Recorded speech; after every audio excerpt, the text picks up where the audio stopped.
Today I'll review what a pap smear actually is, especially useful for those of you who've never had one or were simply curious as to what was actually being done and what we're actually testing for.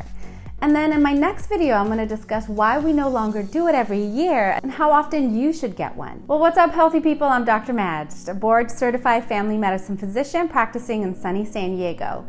Make sure to subscribe for weekly, useful, and actionable health tips to help care for you and your family in 2 minutes or less. Here we go. Now, a pap smear is a test for cancer of the cervix, which is the opening doorway to the uterus.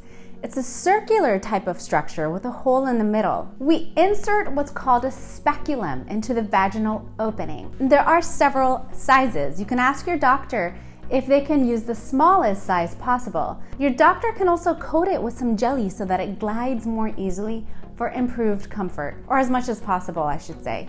There's usually a light source that will attach to the opening, allowing for improved viewing of the inside of the cervix. The one I use in clinic just slides right inside the handle, and then as the speculum is opening, in which you'll hear some clicking, don't get scared because it's just this tiny piece of plastic. Then 2 sticks are used to swab the opening or the hole of the cervix. We don't stick it all the way into the hole through the uterus. It really stays pretty superficial. And then we mix it into a special specimen cup and we send it off to the lab where they view it under a microscope and they tell us what they see. And that's it. Is my 2 minutes up? Now, I have very rarely encountered a patient that is in any severe pain during a pap smear.